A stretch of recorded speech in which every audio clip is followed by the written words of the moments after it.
Shoot. Il y a à peu près le quart des invités à l'abbaye de Westminster demain qui vont être des dignitaires étrangers, comme vous, par exemple. Qu'est-ce que ça représente? Qu'est-ce que ça signifie sur l'héritage de la reine, à votre avis? Mais parce que c'était une personne très respectée à travers le monde depuis très longtemps. Et mon expérience, je l'ai rencontrée au Canada, mais beaucoup à l'étranger, Commonwealth. Évidemment, elle était toujours la vedette quand elle arrivait. Je dis qu'elle avait toujours quelque chose de différent quand elle était là, un peu comme c'était le même phénomène avec Nelson Mandela. Il y avait quelque chose de tout à fait spécial quand elle était là. On respectait sa stabilité, évitait les controverses avec beaucoup de facilité. Et puis, bon, au travail pendant 70 ans, c'est pas mal unique. Monsieur Chrétien, Charles Latornesse de TVA. Ma question porte sur le roi Charles. Le connaissez-vous bien? Vous l'avez connu comme prince, certainement. Est-ce que vous avez le sentiment aussi qu'il saura continuer, comme sa mère, à porter le poids de la monarchie et faire en sorte que les gens restent au Canada et au Québec en particulier un peu attachés à tout ça? Eh bien, il était dans l'ombre de la reine pendant tellement longtemps. Moi, je l'ai connu en 1970. Alors que pendant 4 jours, Aline et moi, nous étions avec la reine, le prince Philippe, le prince Charles et la princesse Anne pour le centenaire des territoires du Nord-Ouest. Alors déjà, il se préparait à son rôle. D'ailleurs, il ne voyageait pas dans le même avion que la reine, parce qu'il était celui en ligne pour la succession.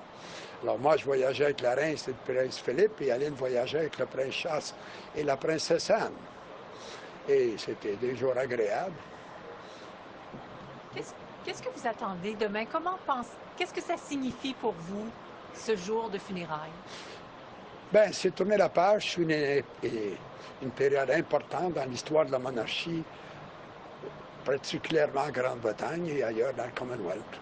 Est-ce que vous avez l'impression que ça va se poursuivre à la monarchie? Sans elle, même par exemple au Canada, c'est pas tout le monde qui apprécie le prince Charles. Non, mais ça a toujours été un problème. Pas moins au Canada qu'ailleurs. Il y a déjà eu John Howard, qui était mon collègue de l'Australie, a eu un référendum à ce sujet. Et puis, Mme Clark, qui était à l'époque la première ministre de la Nouvelle-Zélande, elle n'était pas une monarchiste. Alors, c'était plus accentué là-bas que chez nous. Mais est-ce que vous avez l'impression qu'on va avoir un débat au Canada maintenant qu'il y a ce passage de pouvoir qui se fait? Il y en a toujours des débats, il y en aura peut-être quelques-uns, mais on a d'autres sujets à discuter, je pense, au Canada que ça. It's John with CTV National. Do you have a favorite story about Queen Elizabeth you might want to share, or favorite interaction you had with her? Oh, I have a lot of them. Just pick one.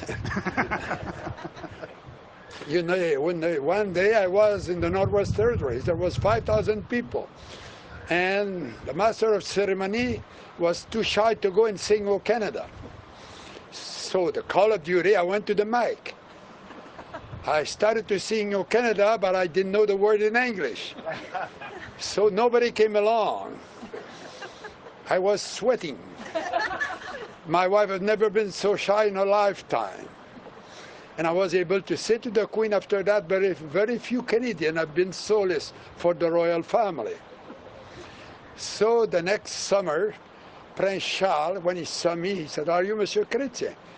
I said, "How come you recognize me?" Oh, he said, "Your singing of "O Canada" last summer is part of the royal folklore." Thank you. I'm wondering if you can speak more in English about the importance of tomorrow, what you'll be reflecting on when you're in that service. It's a great example of the sense of duty and doing the job that you have to do for the public with great dignity. It's why she is respected in every part of the world, whatever is the political regime you have. So I will think about it. It's a big loss for everybody. Monsieur Chrétien, pouvez-vous nous rappeler que la reine et vous parliez en français? Elle parlait couramment le français.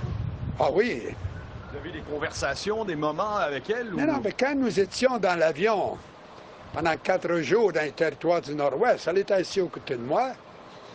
Elle profitait de l'occasion pour pratiquer son français. Alors, j'aurais dû pratiquer mon anglais, mais je n'en avais pas l'occasion. Alors non, je la connais. J'ai eu l'occasion, le privilège de la rencontrer très souvent. Et comme vous le savez, elle m'a donné l'ordre du mérite. En fait, je suis le 4e Canadien depuis 1902 à le recevoir. Alors, je lui en suis reconnaissante et je suis content d'avoir l'occasion de lui rendre hommage aujourd'hui. May I ask you also about the history of this moment as a Canadian? You know, it's not so often that we see so many former prime ministers in one place, and you're spending time with this delegation. You know, so many together and no fight. So that's good. No, we have a few occasions, but not very often in Canada. What does it mean to you to be here? But with we know each other. We went through the same struggles. We fought against each other. Just like when we play hockey, it can be tough on the ice when you go and have a beer after the game. It's a bit the same feeling. And you forget about the blues.